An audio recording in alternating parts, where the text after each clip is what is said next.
Fala pessoal, estamos aqui em mais uma entrevista no nosso canal.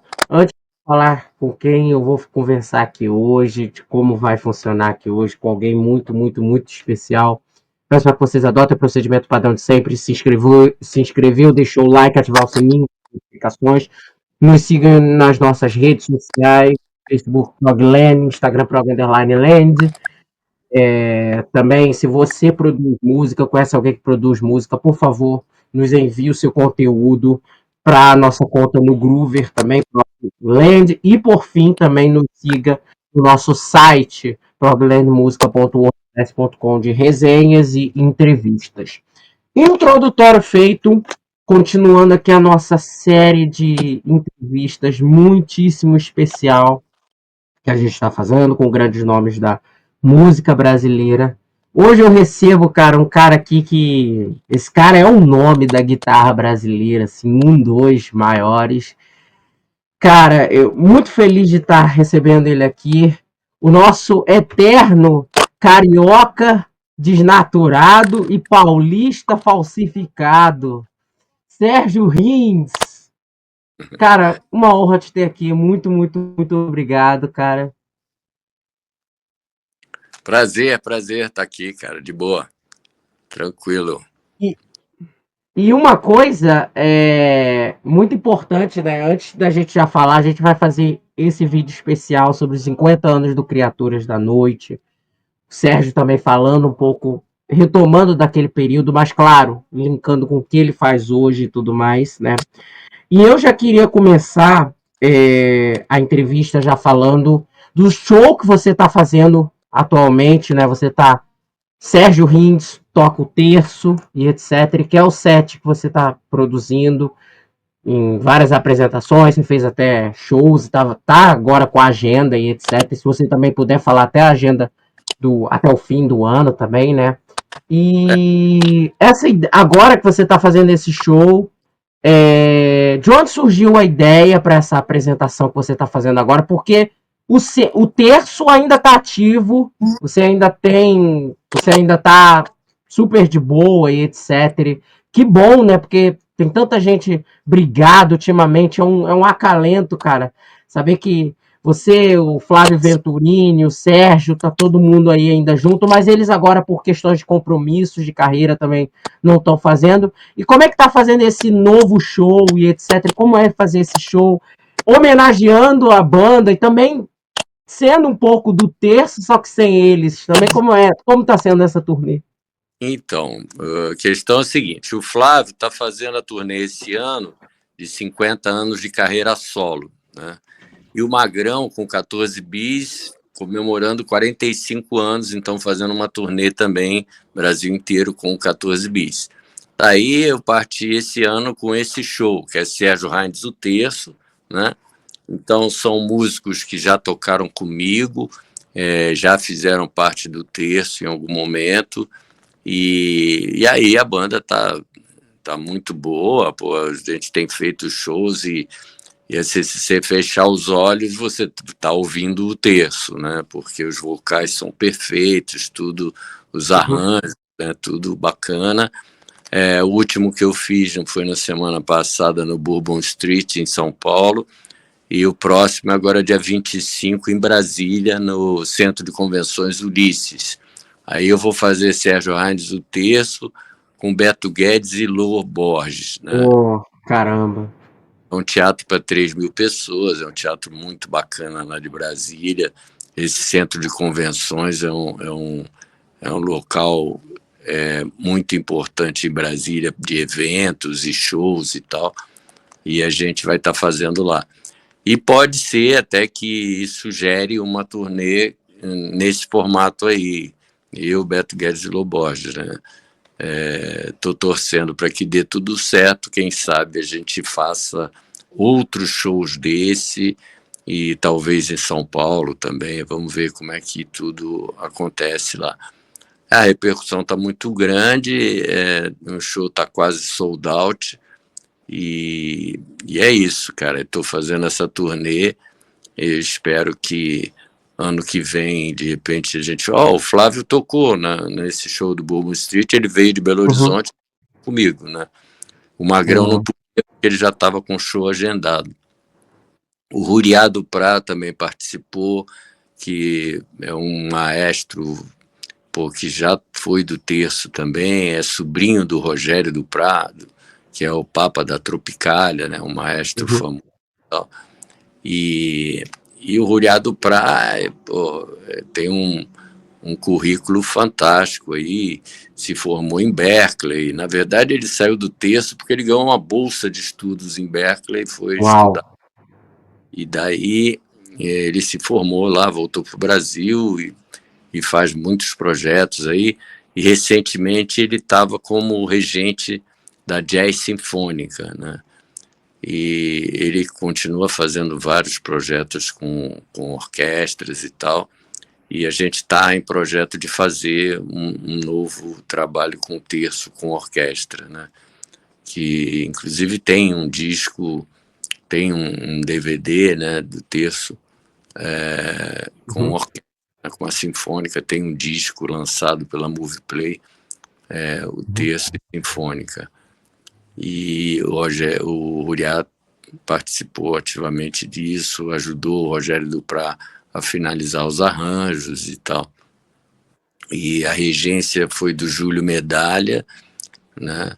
E João Maurício Galindo tocou viola. Ele era o regente da Sinfônica que tocou com a gente na época, né? E depois ele foi regente da Jazz Sinfônica também, o João Maurício Galindo, né? Depois que o Ruriá assumiu, após o João Maurício Galindo.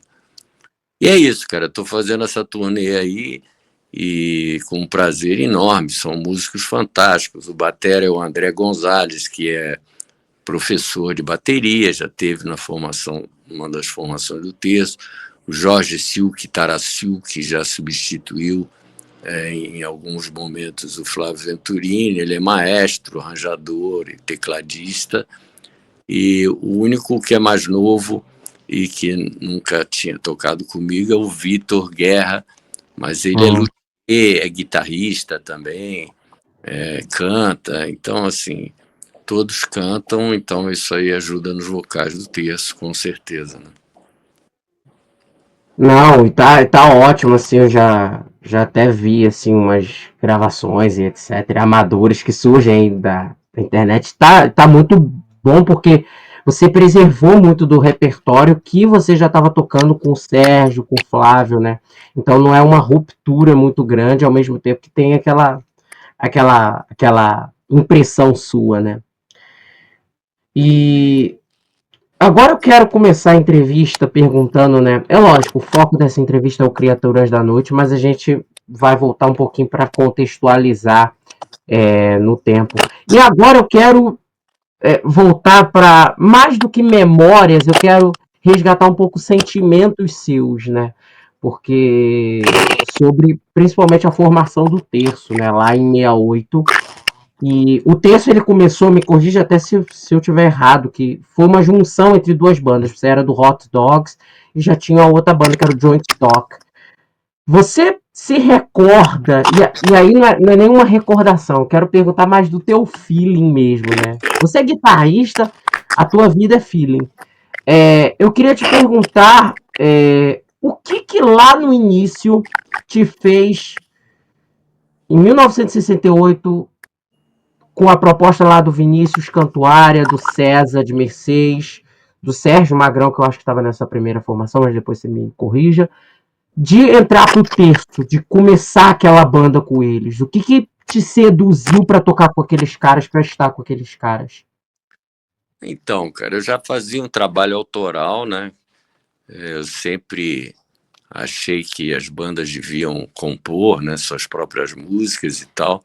Eu já tinha um trabalho autoral e eu morava no Flamengo na época, em Botafogo, estava sempre nesses bairros e esses músicos todos eram do Flamengo, de Botafogo, e o Hot Dogs era de Botafogo e o John Stock Company do Flamengo e tal. E daí comecei a fazer amizade com o Jorge Amiden, né? A primeira formação fui eu, Jorge Amiden e o Vinícius Cantuária, né? E o Vinícius Cantuária e o Jorge Amiden e o Magrão tocavam no Joy Stock Company, né? E tinha Geraldo Darbili também numa segunda guitarra, e o César de Mercedes também era do Joy Stock Company. Depois da primeira formação do primeiro disco, que foi gravado em 68, o Jorge Amiden saiu e aí entrou o César de Mercedes, né? A história é essa. E, assim, eu acabei viajando para o Mato Grosso com o Vinícius e com o Jorge, e a gente foi contratado para fazer um show, e a banda que a gente tinha formado se chamava Os Libertos, né? E daí a gente ficou um tempo no Mato Grosso tocando, e eu vim para o Rio de Janeiro, encontrei o Paulinho Tapajós no Farol, lá na Rio Branco, com Praia do Flamengo, e ele falou que estava produzindo o primeiro disco dele como produtor, que era o primeiro disco do Ivan Lins. E aí eu falei, tô com minha banda, chama os Libertos e tal, estamos lá no Mato Grosso. Aí ele falou, quando vocês vierem para cá, vamos fazer uma audição, quem sabe e tal. Aí quando a gente voltou, eu fiz uma audição e eles adoraram e tal, e aí começamos o processo de contratação na Poligram, e daí o nome Libertos foi rejeitado pela censura. Aí depois virou Santíssima Trindade, que também foi proibido pela censura. E aí surgiu a ideia de uma publicitária amiga do Paulinho Tapajós de chamar o terço. E aí a nossa ideia também de usar o rosário como símbolo, né? Porque o terço, na religião católica, as pessoas rezavam unidas e tal, então é um símbolo de união entre famílias e tal. E a gente usou o terço como um símbolo da banda, o terço, né? No primeiro disco tem um terço de prata gigante assim na capa e tal. E aí que começou o terço, né? Eu, o Jorge Amiden e o Vinícius Cantuária no primeiro disco. Uhum.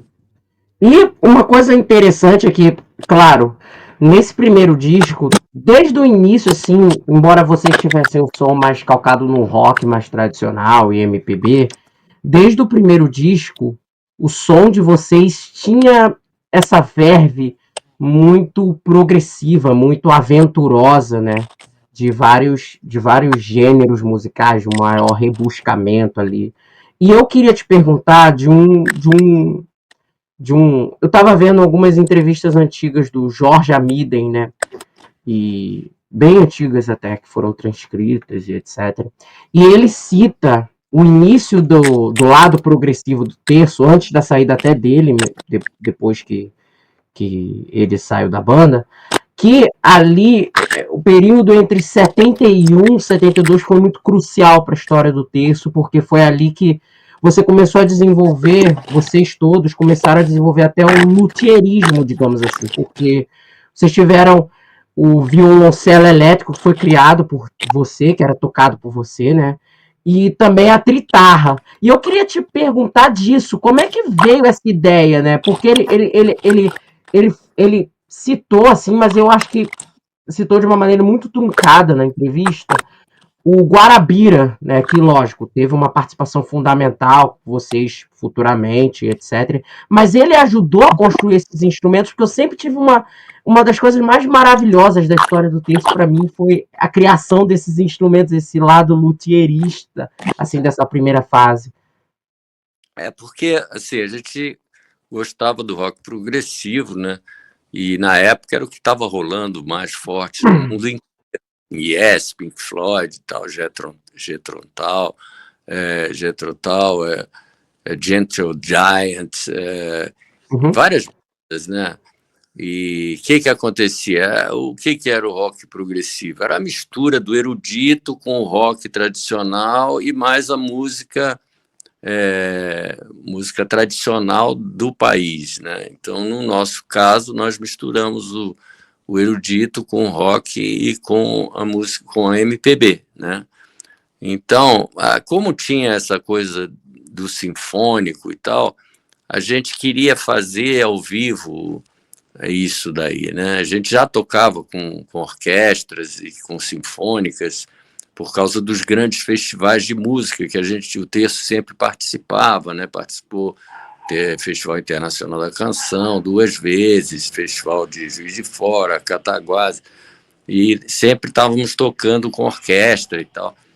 Então a gente queria levar para o som do trio uma coisa meio sinfônica, né? Daí a gente começou a ter ideias, né? E daí o Jorge criou essa tritarra, que era um braço, era uma guitarra de 12 cordas, o outro de 6 cordas, e o outro era um violino. E eu, o violoncelo, porque naquela época eu não era o guitarrista, eu era o baixista da banda, né? Inclusive fiz turnê com o Ivan Lins, gravei com o Jorge Benjor, gente como contrabaixista no Rio de Janeiro. Eu era meio rato de estúdio, gravava muito contrabaixo nas gravações de discos no Rio de Janeiro, de vários artistas. Aí eu desenvolvi esse violoncelo elétrico, ele era um instrumento híbrido, né? Ele misturava, ele tinha 2 cordas de violoncelo e 2 cordas de contrabaixo, tinha um varitone, né, que equalizava e mudava os timbres, diversos timbres que ele tinha esse instrumento. Inclusive ele está sendo restaurado pelo Márcio Zaganin, que é o luthier atual da Tajima, né? Esse instrumento está sendo preservado e restaurado. E a tritarra foi roubada de um sítio, né? O Jorge Amiden faleceu, ele guardava essa tritarra num sítio e roubaram lá do sítio e a tritarra se perdeu. Teve até uma época recente que a Gibson entrou em contato para ver se poderia fabricar essa guitarra, né? Mas os projetos se perderam. A Snake, que montou para a gente, o Alaô, dono da Snake, montou toda a parte eletrônica e tal, e pintura. Ele que finalizou esses instrumentos para a gente. Mas aí não tinha mais projeto, não tinha nada, e a Gibson abortou a missão e não se achou mais essa guitarra e se perdeu. Mas a ideia toda foi essa. Então a gente, inclusive, tem fotos, tem filmes aí na internet, vocês acham a gente tocando na segunda vez no Festival Internacional da Canção, eu tocando com esse violoncelo e o Jorge com a tritarra. A música Visitante, né? E que a gente defendeu no Festival Nacional da Canção. É isso aí, a história desses instrumentos é essa daí. Sim. Basicamente, muito. Eu vi essa apresentação e eu fico imaginando como devia ser difícil, cara, para vocês se ouvirem ali, porque é lógico, ali naquela época, nos anos 70, não tinha muito a tecnologia do in-ear avançada como é hoje, né? No palco, os equipamentos eram tudo bem mais rudimentares, vamos dizer assim. O som era muito mais. Hoje você tem tudo aparelhagem assim na mão e etc, né? Lembra de algum perrengue desses shows aí? Porque festival, vocês faziam muito festival assim, né? O festival era a aparelhagem de todas as bandas ali, tudo no backstage, no online, assim. Era uma loucura, assim.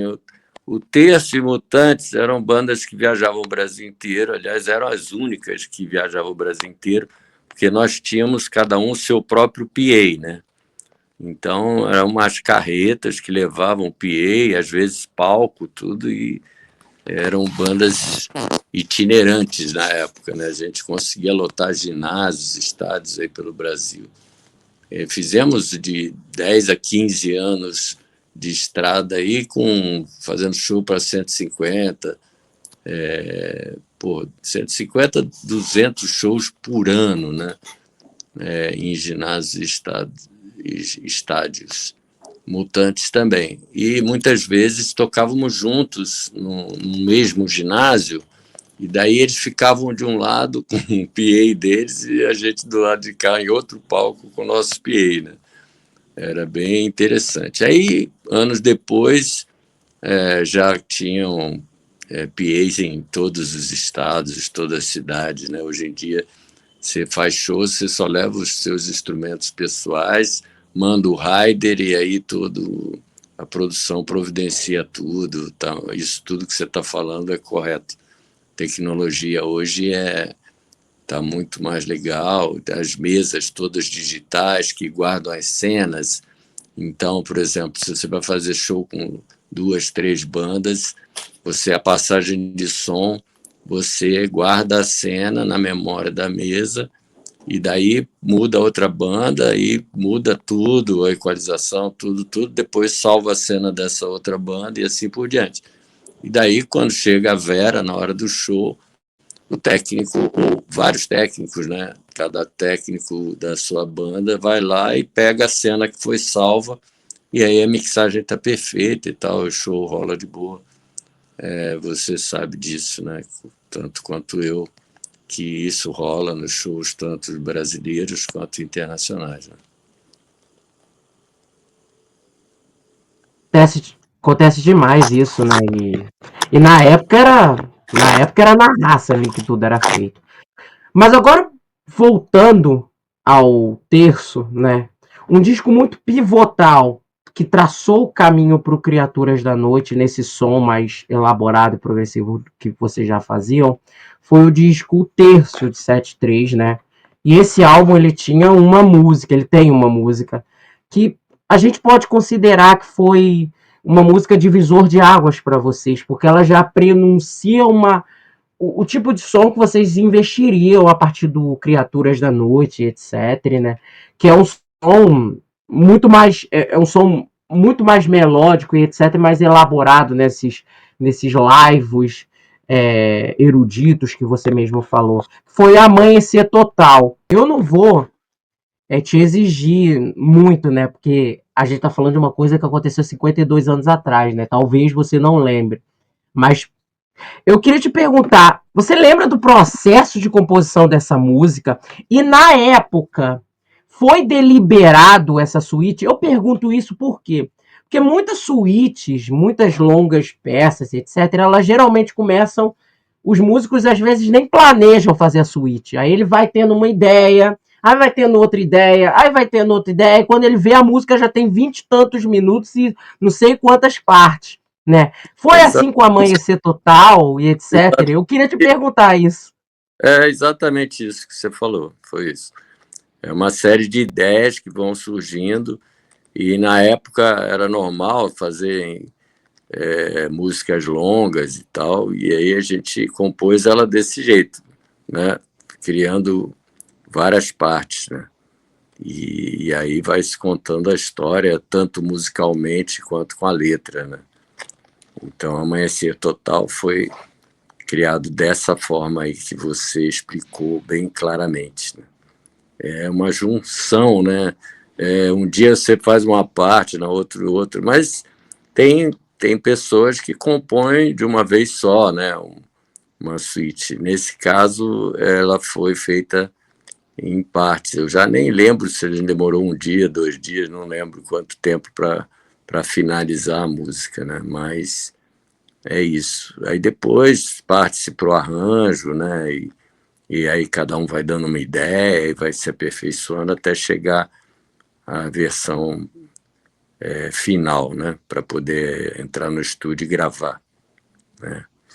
E que nem o 1974 também, né? 1974, o Flávio veio com um tema, depois eu fui desenvolvendo os solos, e aí tem outro tema grandão assim também, que é o Suite, que é semelhante também, tem as variações aí.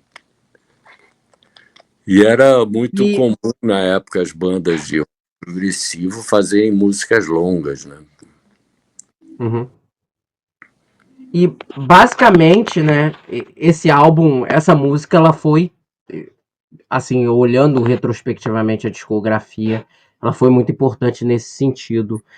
Eu queria te perguntar agora já da mudança de formação para a formação, entre aspas, clássica da banda. Né? Porque esse foi o último disco com o Vinícius e com o César de Mercês como integrante, né? Sim. Então, o A gente... César, o César é o Rick. O César é o Rick Wakeman, né, do Terço. Vai, volta, vai, volta, vai, volta. Né? Então, não, o Cezinha contribuiu muito, né, com várias composições, ele é um compositor, né? Assim como o Flávio também. O que aconteceu é que quando a gente saiu do Rio de Janeiro para vir para São Paulo, e daí a gente precisava de um tecladista, e daí o Milton Nascimento recomendou o Flávio Venturini, mas a gente já tinha tocado e defendido uma música do Flávio no Festival de Belo Horizonte, né? A música era do Flávio e do Vermelho. E daí a gente tirou o segundo lugar no Festival de Belo Horizonte e tal, e ficou aquela lembrança e tal, mas foi um contato assim de uma semana e tal, que a gente ficou em Belo Horizonte ensaiando a música, se preparando para o festival. E aí, anos depois, o Milton Nascimento recomendou. Nós tínhamos mudado para São Paulo para trabalhar no estúdio do Rogério Duprat, e daí o Milton recomendou, a gente estava precisando de um tecladista, né? Aí recomendou o Flávio, aí o Flávio foi para São Paulo, só que a gente não lembrava. Ele entrou no estúdio, nós estávamos gravando, e aí foi aquele reencontro, né? Bacana, pô. E aí o Flávio chegou com uma mala cheia de composições, por isso que o Criaturas da Noite tem muitas músicas dele, o Casa Encantada também, porque ele estava em Belo Horizonte só compondo, né? Então, aí, quando ele entrou, a gente já estava fazendo turnê, tocando pra caramba, a gente quase não tinha tempo de compor. E aí o Flávio veio com um monte, uma bagagem com muitas músicas, e daí os discos tinham várias músicas dele, né? E aí foi essa mudança, nessa época em que a gente estava em São Paulo no estúdio, aí ficou eu, o Magrão, o Flávio Venturini e o Moreno, né? E aí a gente ficou gravando, gravava durante a semana no estúdio Rogério Duprat, jingles, trilhas para cinema, para rádio, etc., e para o mercado publicitário de modo geral, e fim de semana a gente fazia show com terço. E aí teve a época também que o Sai Guarabira também trabalhavam nesses estúdios, por isso que a gente tinha um envolvimento grande com eles, e aí chegamos a gravar o disco Nunca, né, do Sai Guarabira. E então aí ficou essa formação que a gente considera clássica por conta de 2 discos muito importantes na carreira do Terço. Foi aquele momento histórico, né, década de 70, a gente tinha um estúdio de gravação top, assim, na mão, para desenvolver projetos, para ensaiar, para fazer experimentos nas gravações e tudo. Então foi um momento criativo muito, muito oportuno, vamos dizer assim, né? E esses 2 discos são muito importantes na carreira do Terço, né? Que é o Criaturas da Noite e o Casa Encantada, né? Eu considero os 2 discos mais emblemáticos, vamos dizer assim, da nossa carreira, e é onde eu calco o repertório desse meu show, Sérgio Reines, o Terço. Uhum. Eu queria já te perguntar, né? Você falou da entrada do Flávio e etc. O Magrão e o Luiz Moreno, eles entraram através do Sá, né? Sá Guarabira, ele que meio que vocês já se conheceram ali, né? Não, eles tocavam com o Sá Rodrigues e Guarabira, né? Eles eram a Uhum. banda de apoio do Sá Rodrigues e Guarabira. Então, porque os Sá e Guarabira tocavam violões, né? O Zé Rodrigues tocava teclado, e aí o Magrão tocava baixo e o Moreno bateria. Então, assim, eles faziam parte da banda de apoio do Sá Rodrigues e Guarabira. Daí eu estava sempre com eles e tal, putz, aí no final eu acabei chamando os 2 para participarem do Terço, até porque a gente já tinha mudado para São Paulo, a gente estava sempre junto, gravando no estúdio do Rogério Duprat e tal. Então foi essa história da entrada dos 2 no Terço, né? E agora eu já queria perguntar também, você estava falando do estúdio, da entrada, de como foi as gravações e etc, né? E o estúdio que vocês gravaram foi o Vice-Versa, né? Vice-versa, Do, que isso. anteriormente se chamava Pauta. Uhum, exato. Eu ia até perguntar se era esse nome na época, né? A pauta era né, na Major Quedinho com Santo Antônio, esquina ali Uhum, naquela esquina, um predinho naquela esquina. Quando a gente uhum. mudou para São Paulo, a gente começou a trabalhar na pauta e depois eles montaram o estúdio Vice-Versa na Alves Guimarães, em Pinheiros, e daí nós todos nos mudamos para trabalhar nesse novo estúdio deles, mas eram os mesmos donos, tudo, né? Uhum. Rogério. Eu queria te perguntar já também nesse sentido. Eu acredito que não deve ter demorado muito. A gravação foi geralmente 2 semanas ou 3 semanas, né? O tempo todo do disco Criaturas da É, Noite. do disco, é. Eu pergunto porque tinha tempo de estúdio, etc, né? Essas coisas. Muito mais do que isso, cara. Muito mais. Ah. Muito mais. Nossa, É, demorou quanto? Porque eu pergunto isso, porque geralmente os discos, né? Quando você olha os discos do rock brasileiro desse período, eles foram gravados muito rapidamente até, e até algo que os músicos se queixam, pô, a gente queria ter mais tempo de estúdio. E no é, caso de vocês não foi assim, então, né?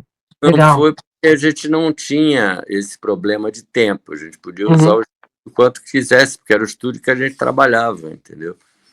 Então, demorou mais tempo exatamente por isso, porque às vezes a gente tinha trabalhos para fazer publicitários que tinham prazos, né?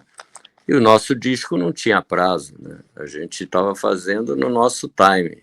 Então, a gente entrava no estúdio e ficava o tempo que queria, experimentava, se não ficasse bacana, gravava de novo. Então, a gente não teve esse problema nesses discos. Enquanto a gente estava na Vice-Versa, a gente realmente, por isso que eu falei que a gente foi privilegiado, foi um momento histórico mesmo, né? Porque a gente tinha um sítio que a gente chamava de Casa Encantada, que a gente ensaiava, que tinha o PA todo montado na sala, uma sala gigante com lareira central e tal. E a gente ficava na piscina, depois voltava, tocava. Às vezes o Flávio acordava, já compunha uma música. E aí e tinha o estúdio à disposição para gravar quantas vezes quisesse, quanto tempo quisesse, quanto tempo precisasse. Então, por isso que foi um momento muito criativo. Não tinha celular, internet, nada disso. Então, a gente se dedicava totalmente à música, né? E só se falava de música, não tinha outras coisas para tomar atenção, tomar o nosso tempo, né? Então, o nosso tempo, né, inteiro era dedicado à música. Por isso que mas não só nós, né? Todos os músicos do mundo inteiro, todas as bandas. Por que, que a década de 70 é uma década muito criativa, né, para o rock, principalmente? Exatamente por isso, porque é uma época de experimentalismo em que as bandas tinham todo o tempo do mundo para se reunir, gravar, ensaiar e tal. E, e as gravadoras também estavam abertas a esse movimento, investiam, então e também os produtores não interferiam na criatividade, né? Não teve um senão de um produtor querendo mexer em alguma coisa. Isso começou a partir da década de 80, quando as gravadoras sentiram que o rock era uma coisa comercial, que ia vender e ganhar muito dinheiro, e aí eles começaram a produzir as bandas e querer interferir no repertório, interferir, escolher a música de sucesso, a música que ia tocar na rádio e tudo mais. E nós não tivemos esse tipo de problema, graças a Deus, né? E também a gente não tinha essa preocupação de tocar no rádio. A gente enchia os ginásios no Brasil inteiro e não necessariamente a música estava tocando no rádio. E quando tocava, tocava tudo, o disco inteiro, né? Não tinha música de trabalho. Isso é uma coisa que começou a partir da década de 80. É lógico que existe um limiar aí que não dá para precisar, né? Não, a década de 70 inteira foi assim, a década de 80 foi inteira assim. Não é assim tão taxado ou determinante, né? A coisa foi mudando aos poucos, né? Entendeu? Mas, mais ou menos, de um modo geral, é isso que eu estou falando, entendeu?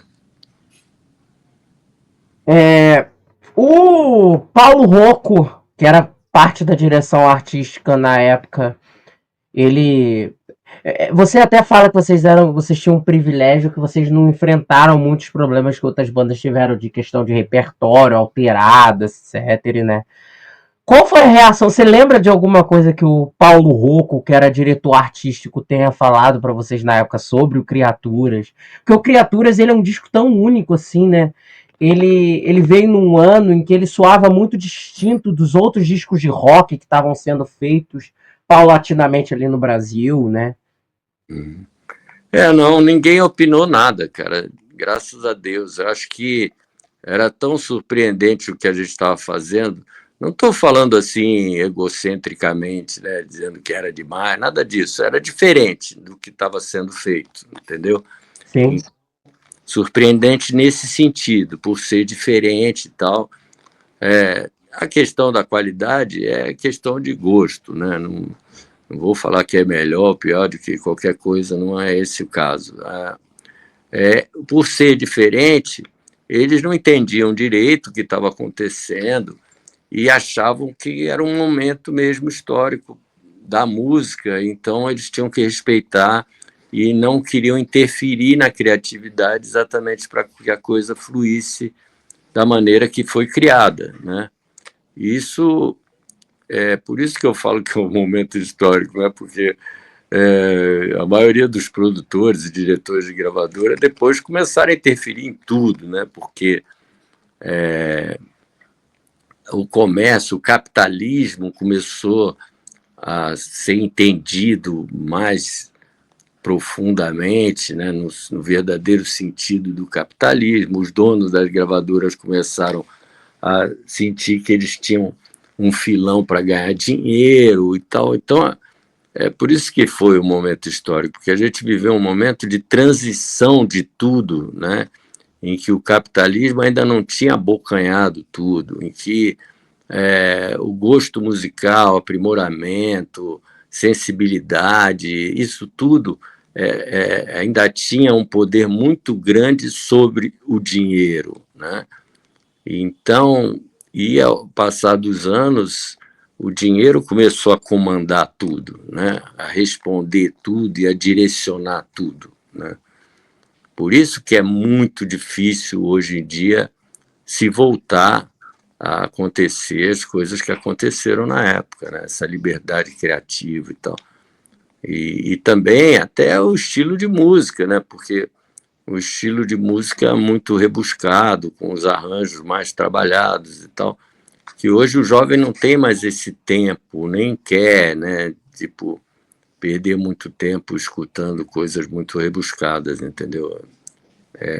A internet levou o jovem a querer ser tudo muito rápido, né? Então, ele não quer mais escutar um disco inteiro, né? A nova geração não tem esse saco para escutar um disco inteiro, né? Então, lançamento é uma música e olhe lá, né? Às vezes ele nem ouve a música inteira.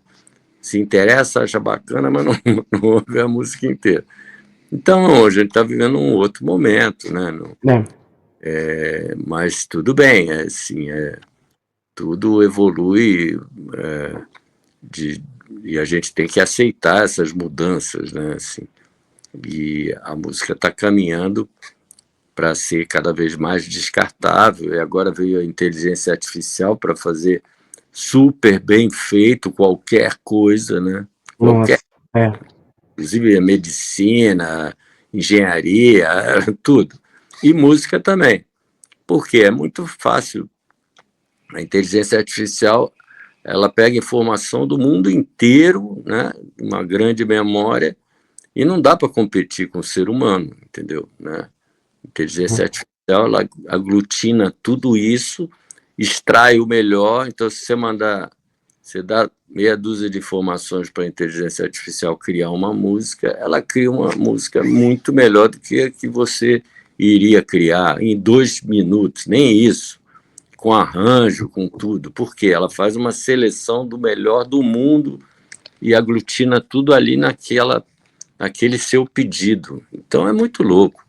Eu não sei para que caminho que a gente está indo, mas é um caminho louco, né, cara? É muito louco isso aí. Já tem até aplicativos e que pessoas que estão fãs da música IA, entendeu? Criadas pela IA. Nossa, Eu não sei sim. se é vendo isso, mas é verdade. Não, no Spotify até descobriram recentemente, né? Artistas com milhões de seguidores, assim, com milhares de seguidores, e artistas que não eram reais, assim. Era a plataforma fazendo músicas de IA com formato que eles consideravam cabível para ser uma música, e as pessoas lá ouvindo. E detalhe, surgiu também um escândalo voltado que muitas dessas plataformas, como é a IA produzida por elas, elas acabavam colocando essas músicas no meio de playlists das pessoas. Então, por exemplo, as pessoas botam uma playlist ali no Spotify de várias músicas sortidas. No meio das várias músicas reais, você tem essas músicas fakes, o que torna tudo pior ainda, porque uma chancela das plataformas de streaming, né? Perante essa falsidade. Pois é, pois é. Então, é muito louco isso, né? Agora, ao mesmo tempo, é um instrumento de trabalho, né, para muitos artistas, está facilitando a vida de muitos músicos, né, de muitos arranjadores. Então, mas aquela coisa, é uma linha tênue, né, entre o que é criado pelo ser humano e o que é criado por uma máquina, né? Então, é difícil a gente se relacionar com tudo isso, entender, né, e tocar adiante aceitando que é um mundo que não tem volta mais isso daí, né? Você vê um médico que estudou, que o cara uma sumidade numa matéria e tal, não sei o quê, aí chega a inteligência artificial e sabe muito mais do que ele. Por quê? Porque ela tem a informação do mundo inteiro em segundos, né? E aí vai dar um diagnóstico muito mais assertivo de uma doença de uma pessoa e vai também recomendar os remédios mais assertivos do que ele, porque o ser humano é limitado e a inteligência artificial não, ela aglutina na memória tudo de melhor do mundo inteiro, de todos os médicos do mundo inteiro. E assim com a música também. Ela pega as melhores frases de guitarra do mundo inteiro, aglutina e faz um solo mortal. Entendeu? É foda. Estamos vivendo um momento louco, cara. É isso aí. É o que o 2001 Odisseia no Espaço está aí, né?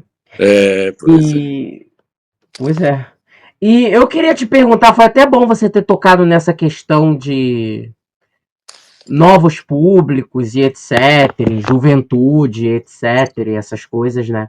E eu imagino que esse álbum ele tenha trazido, eu vou até adiantar uma pergunta que eu ia fazer até depois, né? Mas eu imagino que o conhecimento desse álbum e etc, né, tenha rendido novos públicos para o Terço e etc.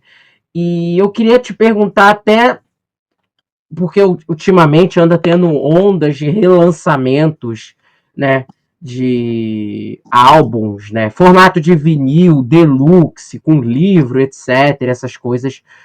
Você acha que num futuro possível você planeja com que a obra do Terço, o Criaturas, ou também isso pode ser estendido a outros discos, saia nesse formato? Eu pergunto porque também teve recentemente alguns relançamentos até do progressivo brasileiro, Veludo relançou o disco deles, o pessoal do Bacamarte saiu agora numa edição, Depois do Fim, toda luxuosa também. Você acha que o Criaturas da Noite pode sair nesse vinil, nessa versão recalchutada, até também para os novos públicos, porque tem também um certo nicho ali da volta do vinil e etc, né?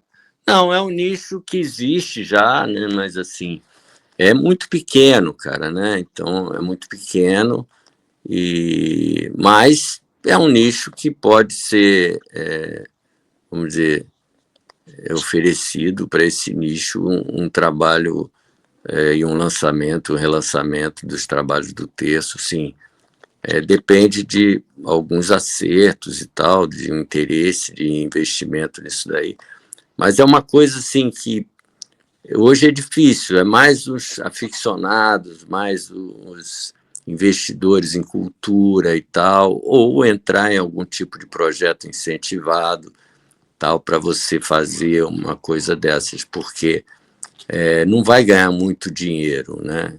E a gente está vivendo num mundo cada vez mais capitalista, então um investidor ele quer investir para ganhar um percentual de lucratividade muito grande, cada vez mais. O cara visa isso, porque nós estamos num mundo muito imediatista, né? Então, para o cara investir, para fazer um trabalho desses, normalmente é algum fã que tem um dinheiro e que quer, né? Nós já tivemos alguns casos de investidores, não tem muito tempo, antes da pandemia, teve um cara lá de Goiânia, junto com outro paulista e tal, e eles lançaram aquele nosso primeiro disco em vinil, né? Então, foi um investimento deles, eles venderam aquilo, e ainda não estava nem nessa febre que está agora de vinil, né? Então, pode ser que a qualquer momento algum investidor queira relançar aí em formato com livro, com as histórias e tal. Talvez até acoplando esse meu livro, que é o primeiro livro no mundo de realidade aumentada, né? Esse meu Sim. livro é 50 anos, Terço 50 anos. Ótimo.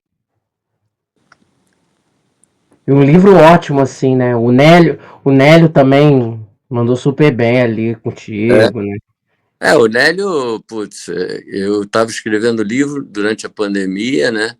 E, na verdade, eu estava escrevendo um livro de ficção. Aí todo mundo falou, não, pô, você tem que aproveitar a pandemia para escrever a história do texto. Aí comecei a escrever. Eu estava mais ou menos no meio do livro, só que eu comecei a me deparar com dificuldades de datas, etc. E aí eu lembrei do Nélio Rodrigues, um jornalista do Rio de Janeiro, que é historiador, sabe tudo de rock and roll, tem livros que falam do texto, blá, blá, blá. E toda vez que a gente ia para o Rio fazer turnê, fazer show, o Nélio ia nos entrevistar, porque ele trabalhou em várias revistas de rock, jornais e tal. E aí, sempre no meio da entrevista, ele corrigia a gente, né? Ele falava, pô, esse fato não foi bem assim. Muito delicadamente, ele corrigia a gente. Aí, cara, quando eu estava me deparando com essas dificuldades de datas e tal, de acontecimentos, liguei para o Nélio, falei, Nélio, pô, tô aqui escrevendo a história do texto. E aí, pô, o Nélio tinha um monte de recortes, um monte de histórias do texto, tudo catalogado, com datas e tal, e ele me ajudou bastante. E aí a gente finalizou o livro a quatro mãos e que ficou muito legal, o resultado ficou muito bom. E como a gente tinha feito uma turnê 3D do texto, com o Easy Ribeiro, da 3D Mix de São Paulo, e o Mark, lá de Porto Alegre, desenvolveram e trabalhavam com essa tecnologia, e aí a gente acabou lançando um Blu-ray em 3D, um CD duplo e o DVD também, né, num pacote gravado na Vison Digital no Rio de Janeiro, lá com o Carlão, dono da Vison. E aí, putz, a gente lançou esse trabalho, cara, com... também quem investiu foi o Canal Brasil, investiu também nesse trabalho. E daí a gente viajou, fizemos 12 shows em 3D, com um telão de 10 metros, e distribuímos o óculos 3D para o público. Foi fantástico. Aí, quando eu estava escrevendo o livro, o Easy Ribeiro, dono da 3D, me ofereceu colocar no livro a tecnologia de realidade aumentada, né? E não me cobrou nada por isso, então Por isso que é o primeiro livro no mundo com realidade aumentada, porque é uma tecnologia muito cara para se colocar num livro, mas só que eu ganhei de presente, né? Então não custou nada, foi um presente, puta presente de um grande amigo. Então, as pessoas que tiveram acesso e experimentaram, né, o que acontece no livro é muito diferente, muito interessante, né? E agora, né, eu queria voltar aqui pro disco, né, pro período do Criaturas, né, e eu queria te perguntar uma coisa, né, sobre, antes de eu falar, porque eu vou entrar aqui numa parte da entrevista que eu vou fazer um faixa a faixa com você, e aí você vai falando memórias e etc dessas músicas, e também a sua visão como músico até dessas faixas, quais músicas você considera mais intrincadas e etc, e os pontos de interesse de cada música, né. Mas antes eu queria te perguntar uma coisa, vocês tiveram alguma gerência, digamos assim, na escolha da capa, da compreensão do André e do Antônio Petkov? Não teve gerência. Na verdade, essa capa é um quadro do Antônio Sim. Petkov, né? A gente já era amigo dele, a gente já conhecia o Antônio, e ele morava em Milão na época, e esse quadro já existia, um quadro gigante, assim, acho que ele tem 2 metros por não sei quanto, e depois ele ficou exposto um tempo, até esbarrei com esse quadro numa escola de artes ali na Groenlândia, perto da Brigadeiro Luiz Antônio. Sim. Tinha uma escola de artes ali, e eu não sei se eles adquiriram esse quadro, não sei, eu sei que eu encontrei com esse quadro lá exposto no saguão, assim, um quadro gigante e tal. Nossa. Mas, assim, o Antônio Petkov, na época, ele era um dos vendedores de pôsteres mais consagrados, né, criadores de imagens para pôsteres, que, na verdade, eram quadros que viravam pôsteres, e depois foi morar em Nova York e tal, vendia um monte de pôster. E é um artista consagrado e tal. Você vê que aquilo tudo que eu falei do momento histórico, né? Você vê, nós fomos para uma gravadora popular, o Criaturas da Noite foi lançado pela Copacabana, né? Que era uma gravadora popular que tinha muito sertanejo, era uma gravadora famosa por sucessos sertanejos e tal. E eles abraçaram o terço e, cara, lançaram com capa dupla, pagaram a capa, pagaram um artista que morava em Milão, Antônio Petkov, que já era famoso no mundo inteiro. Então, assim, eles investiram num negócio, cara, que não era um negócio que ia dar muito dinheiro, que nem dava os sertanejos, né?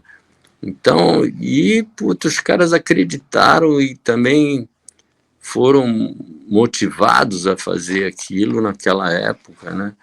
E eles não mexiam com esse tipo de música, cara. Então saiu um disco do terço, capa dupla, com aquelas músicas, um tema instrumental de 15 minutos. Pô, era tudo contra a corrente, né? Totalmente contra a corrente. E então por isso que foi um momento histórico mesmo, né? E acontecer isso, né? E a capa do Petkov caiu como uma luva, né? Porque era super viajante, né? E algumas músicas eram viajantes, né? Como 1974. Né?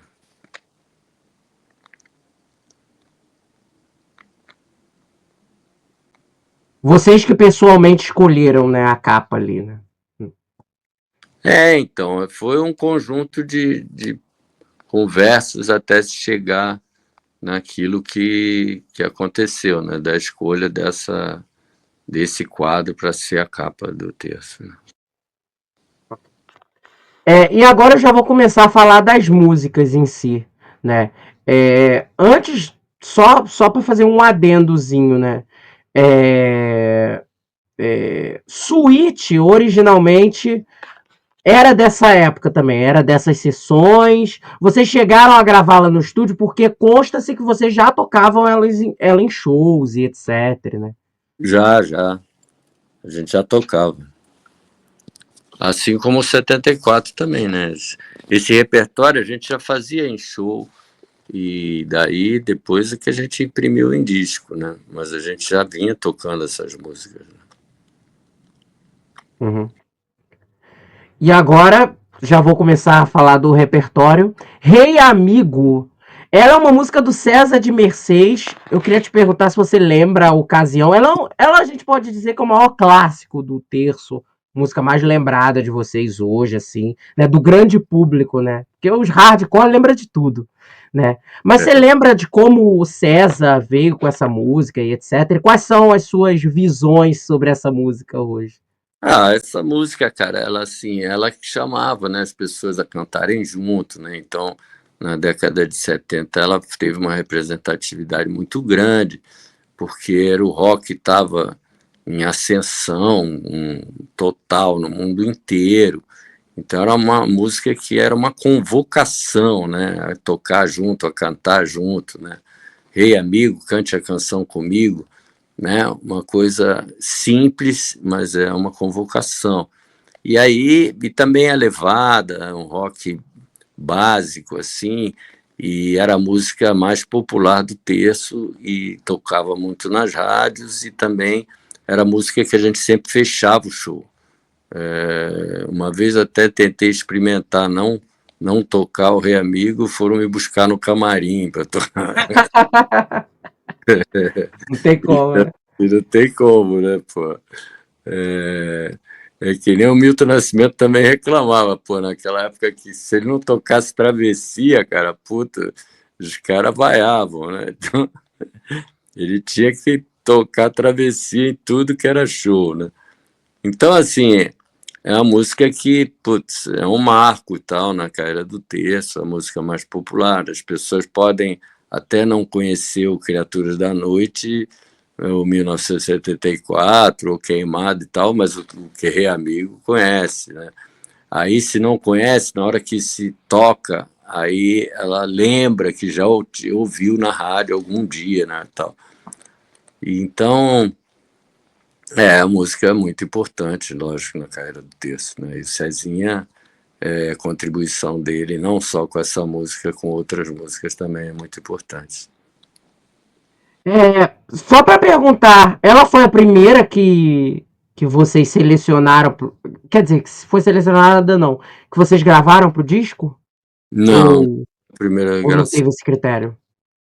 Não teve esse critério e também é aquilo que eu falei, né? Não, a gente não tinha essa expectativa e nem pensávamos desse jeito, né? Que ia ser a música que mais Uhum. comercial, não passava nada disso pela nossa cabeça naquela época, entendeu? Assim. Foi decisão da gravadora mesmo, a coisa do single e etc, né? O single negócio de single, de compacto e tal, isso era normal na época, as gravadoras lançarem, quando ia sair um disco, eles escolhiam umas duas músicas e colocavam num compacto para poder promover o LP, né? Então isso já era tradicional se fazer. E aí a gente nem dava muito pitaco, não nos preocupávamos muito com isso, não, entendeu?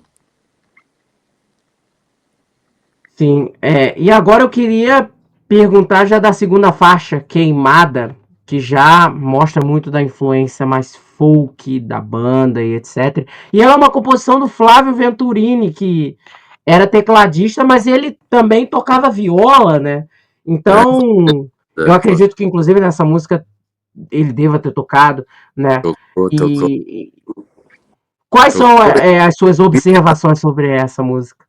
Ela é muito, muito legal, é um folk mesmo e é interessante da letra que faz essa crítica, né, às queimadas, né?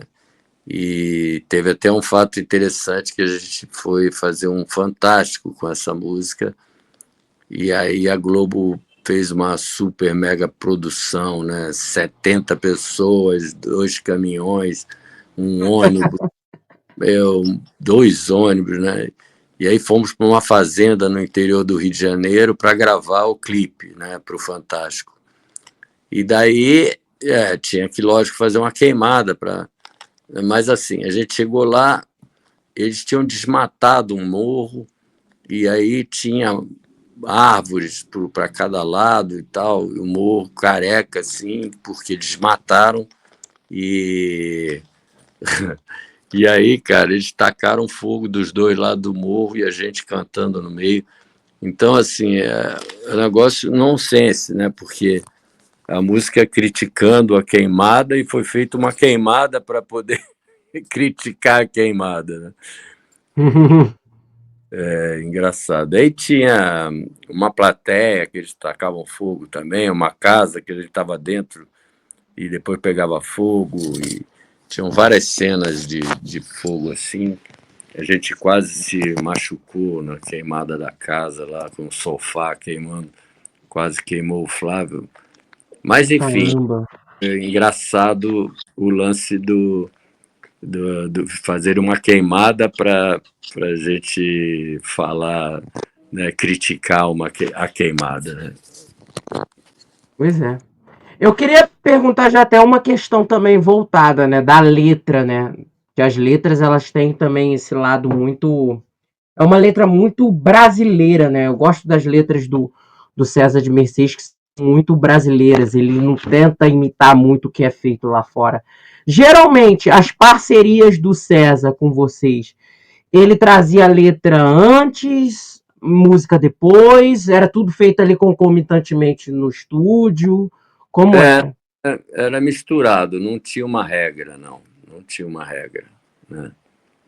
Não existia uma regra e nenhum de nós tinha essa coisa de, não, primeiro eu tenho que compor a música, ou primeiro eu tenho que compor a letra. Não, não existia isso daí. Né?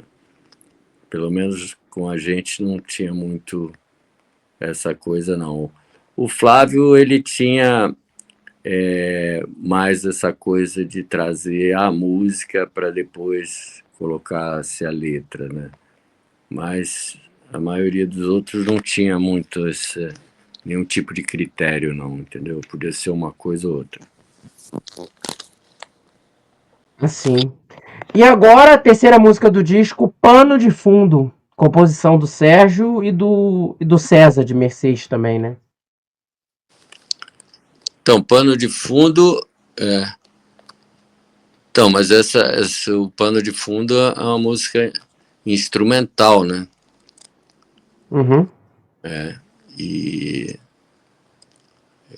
o Magrão mandou bem nessa música e o Cezinha também, a música bonita, né? Bem Meio legal. dark, né? Meio dark. Ela é meio sombria, assim, meio soturna, né? E eu não Noturno. sabia, eu durante muito tempo achava, né, que o César de Mercedes até ele contribuiu só unicamente pro disco na questão das letras, né? E eu não sabia que ele também tinha atuado ali nos arranjos junto, nas composições das melodias em si. Não, então, mas assim, ele não atuava muito nos arranjos, mas nas melodias, sim, e nas letras, sim, né? Na próxima música nós temos algo muito inédito e lindo, assim, né? Que é Ponto Final, que é uma música do Luiz Moreno, né? E eu queria já nessa música, né, aproveitar e te perguntar, porque ele toca piano nessa música e é muito inusual você ter um baterista fazendo uma música tão calcada no piano, na orquestração ali dos teclados, como é nessa música. E eu queria te perguntar também, aproveitar que você, claro, comentasse sobre essa música, o que você acha, as observações dela, e eu queria também te perguntar quais as principais lembranças que você tem do Moreno trabalhando no disco que ele nos deixou e etc. E era um baterista fabuloso, assim, cara. Vi É, umas gravações dele que eu falava, meu Deus, esse homem tem um groove assim entranhado na alma. isso aí, meu, isso aí. Então, ele tinha um swing muito grande, né? Ele era um cara fantástico, muito criativo e uma pessoa maravilhosa, né? Era um super amigo e super carinhoso, super gente fina. E ele contribuiu muito para o trabalho do Terço, né? E era um puta baterista. E assim, a gente perdeu ele, foi uma coisa meia assim, absurdo que aconteceu, né? Porque ele estava ensaiando, né, com a gente e a gente estava voltando com a formação original, né? Porque o Flávio convidou a gente para um show dele no Palace e aí foi aquela comoção e tal, tanto do público quanto a gente. E no final do show a gente falou: não, a gente tem que voltar com a formação original, blá blá blá. E daí a gente voltou e começamos a ensaiar com o Moreno. Aí ele estava com dificuldade de cantar, e aí eu falei: Moreno, vai no médico, vai descobrir o que, que é isso, pai. Aí descobriu que ele estava com câncer na garganta. Meu Daí Deus. ele começou a fazer um tratamento de radioterapia, porque câncer na garganta, a princípio, não mata, entendeu? Né? E você vê o Netinho teve câncer na garganta e está vivo até hoje aí, pô, né? Puta batera, né? Então, ele só ficou meio rouco, né? Mas continua falando e tudo mais. E aí o Moreno começou a fazer esse tratamento de radioterapia e estava melhor, e até ligou para mim, falou: posso voltar a ensaiar e tal, já estou me sentindo mais forte e tal. Então, na semana que ele me ligou, no fim de semana, ele começou a passar mal e ele tinha uma consulta no Hospital do Câncer e a mulher insistindo para ele ir para o Miguel Couto. Ele falou: não, puta, se eu estou com algum problema, ele começou a sentir um pouco de falta de ar e falou: não, é do câncer na garganta, eu vou para essa consulta que já está marcada. Aí ele foi para o Hospital do Câncer, cara. E aí chegou lá um enfermeiro, falou: o médico está chegando, o senhor está um pouco nervoso, vou te dar um calmante. E aí que ferrou, ele estava infartando, cara. Então foi um erro de atendimento e Caramba. um erro de infeliz de escolha para onde ir, porque se ele tivesse ido para o Miguel Couto, imediatamente eles iam descobrir que ele estava infartando e ele teria salvo, estaria vivo até hoje. Né? Então, a gente perdeu o Moreno por causa de um erro de atendimento e um erro de escolha dele também, né? De ir para o lugar errado. Né? Então, mas ele era um cara fantástico e ficou na memória e não só, né, tá impresso nos discos, né, na história, né? Ele não vai ser esquecido de jeito nenhum. E essa música é muito bonita, né? Muito bonita. Em seguida vem Volte na Próxima Semana, que é uma música sua aqui. Lembra de como ela parou ali no repertório e etc, né? Dizem, eu queria perguntar, queria conferir com você, né? Que originalmente, eu não sei se, eu acho que seria em substituição a essa ou a outra música, mas depois você me corrija. Raposa Azul originalmente entraria no disco, né? Tava no repertório, mas vocês tiraram e ela nem seria em caberia, substituição? né? Na verdade, não. A Raposa Azul não caberia, porque ela era uma ópera, né? Raposa Azul era uma ópera. A gente pensou nela, mas não tinha a menor condição de entrar no disco, não tinha nem espaço, né?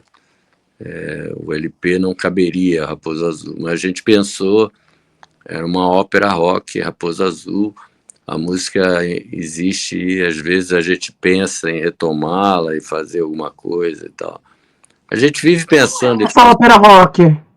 Fiquei curioso agora. Como é que era essa ideia de ópera rock? Então a gente tinha ideia de usar essa música para fazer uma ópera rock, né? Chamada Raposa Azul. E aí se criar um roteiro, né? E usar a instrumentação dela e fazer um monte de temas e desenvolver mais a música e fazer e criar uma ópera rock chamada Raposa Azul. Tem plano de retomar isso? Você estava falando ali de que às vezes pensa em retomar e etc. Seria ótimo. Pois é, cara, mas olha, vou te falar, né? O mundo como a gente está conversando e tudo deu tantas voltas e as coisas acontecem tão rápidos e cada um não tem mais esse tempo, né? O Flávio, mesmo no terço, ele tem a carreira solo dele, o 14 Bis também continua ativo, e todo mundo com seus compromissos, e eu fazendo meus shows e tal.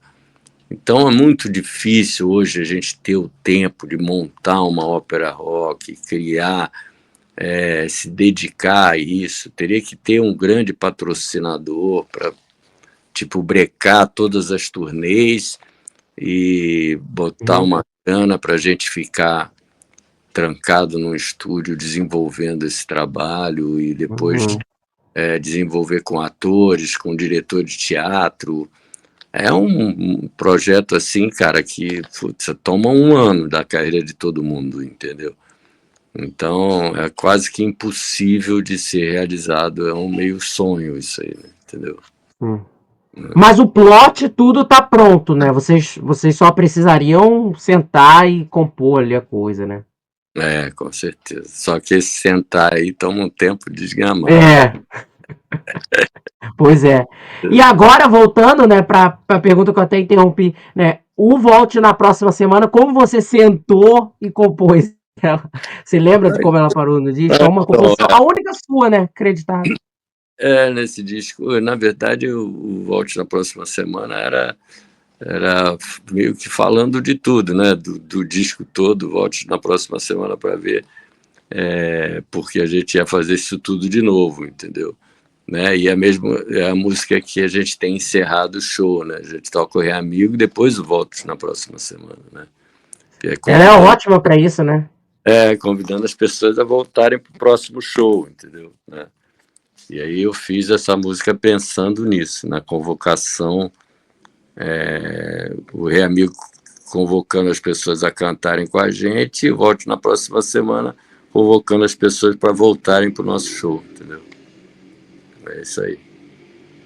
E ela cumpre super bem essa função. Foi certeiro. E agora, faixa título, Criaturas da Noite, composição do Flávio com a participação do Sá, né? Do Sai Guarabira. Você lembra, ele fala que foi uma das primeiras, até onde ele lembra, músicas que ele apresentou para você, né, para vocês, quando ele entrou para a banda. O que você lembra disso? E quais as suas observações sobre essa música? Cara, eu acho que não foi a primeira, porque o contato do Flávio maior com o Sai, com o Guarabira, foram em São Paulo mesmo, né? Quando ele se mudou para São Paulo, né? Então, eu acho que ele já vinha com a música, aí o Sá foi e colocou a letra, foi feita já em São Paulo, né? Quando ele apresentou, acho que ele apresentou a música, mas ainda não tinha letra. Mas, sinceramente, eu não lembro desses detalhes, assim, para te dar uma informação precisa mesmo disso daí, não.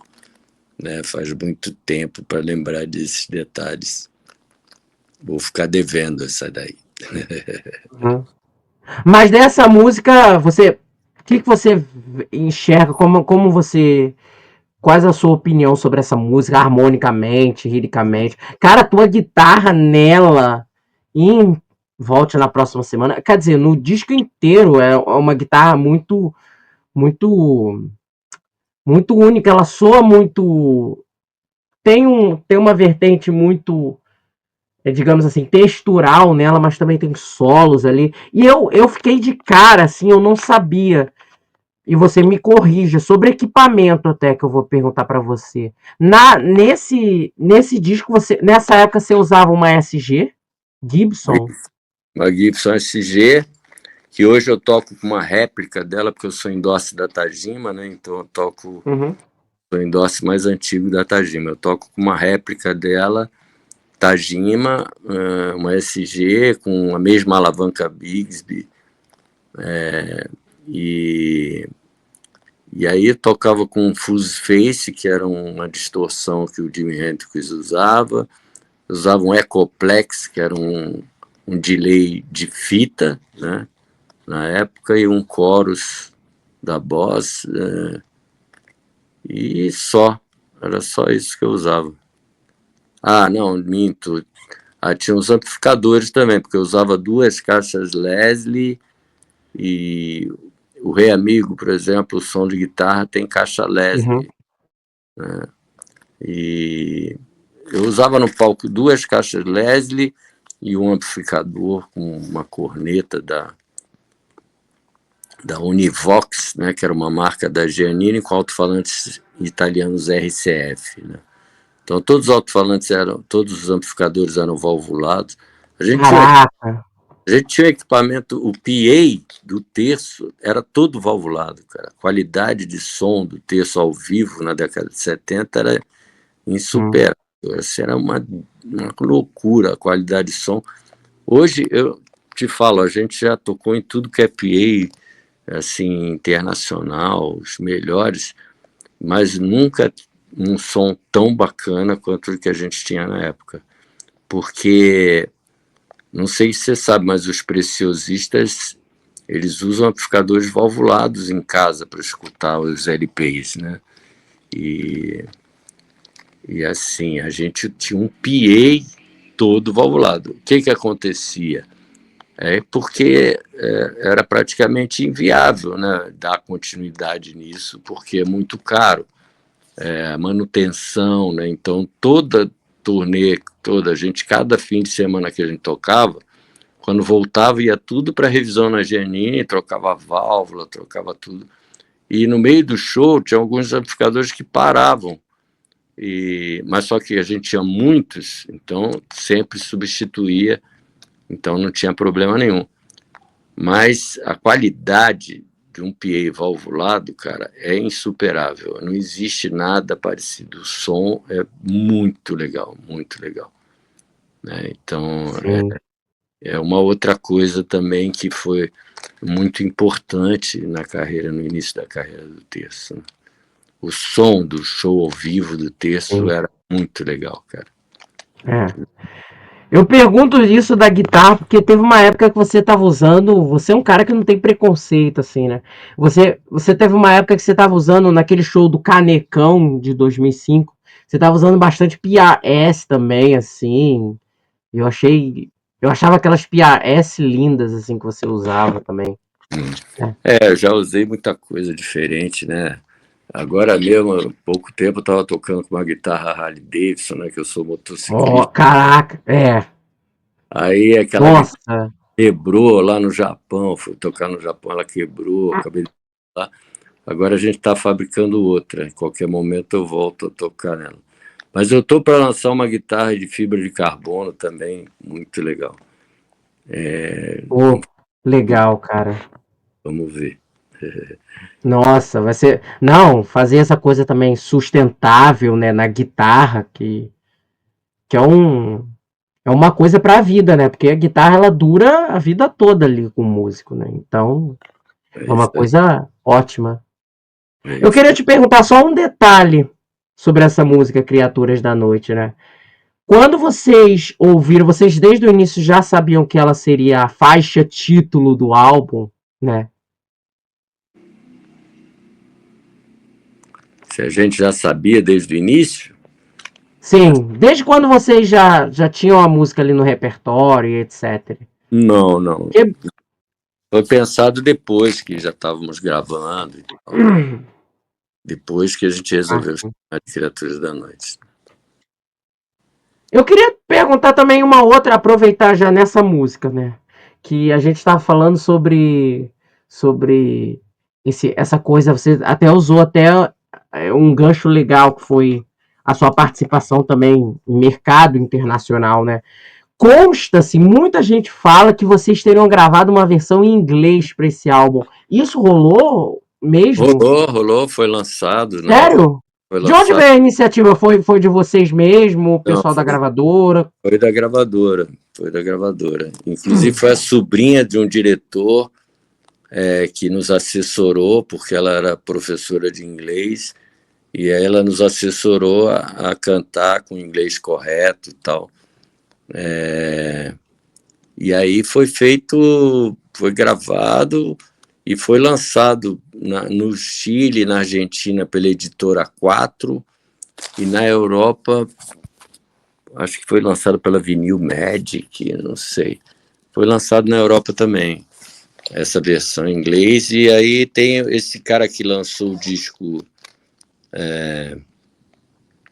que lançou esse primeiro disco do Terço, ele está querendo lançar essa versão em LP. Caramba! Ele está querendo lançar o Criatura da Noite em inglês. Então estamos conversando, negociando isso aí, entendeu? É porque essa versão nunca saiu aqui, né, no Brasil, né? Por causa, já tinha nacional. Acho que vai ser legal se ele lançar, e se ele aí existe a possibilidade dele fazer isso e aí lançar com grande estilo, né? De repente botar o livro junto, fazer um álbum aí, um negócio bonito. Agora, para encerrar sobre esse álbum, 1974. O 1974, cara, eu acho assim, é a música mais gostosa de tocar, a música que representa... É a tua favorita? É a minha favorita, representa o rock progressivo, né? Para mim mostra muito assim o meu trabalho, né, de guitarra como guitarrista e tal. Então eu acho muito importante essa música para minha carreira como guitarrista, para a carreira do Terço como banda de rock progressivo. Então essa música para mim tem um valor muito, muito grande, entendeu? Ah, sim. Ela é maravilhosa mesmo. E agora, para encerrar, minha última pergunta é uma pergunta um pouco mais filosófica.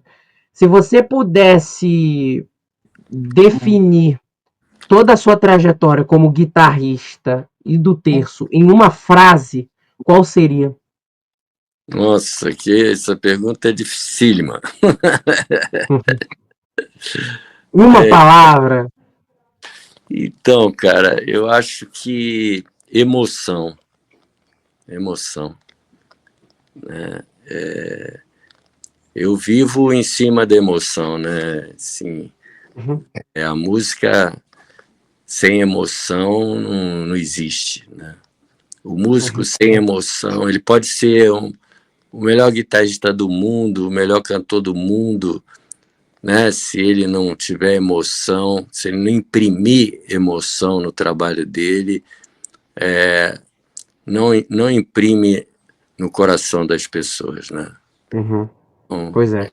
acho que a palavra emoção é muito forte em tudo dentro da música, né? Acho que a coisa mais importante dentro da música é emoção. Muito obrigado, Sérgio, pela sua entrevista. Não vou mais tomar teu tempo. Muito obrigado pela palavra, pelas memórias. Sinta-se livre para quando qualquer projeto futuro. Vamos marcar a entrevista futura para falar do teu trabalho solo, outras coisas do Terço também. É uma honra poder ter falado contigo. Alô, querido, obrigado por tudo aí. Grande abraço aí pro teu público, tá bom? Tchau, tchau. Tchau, tchau.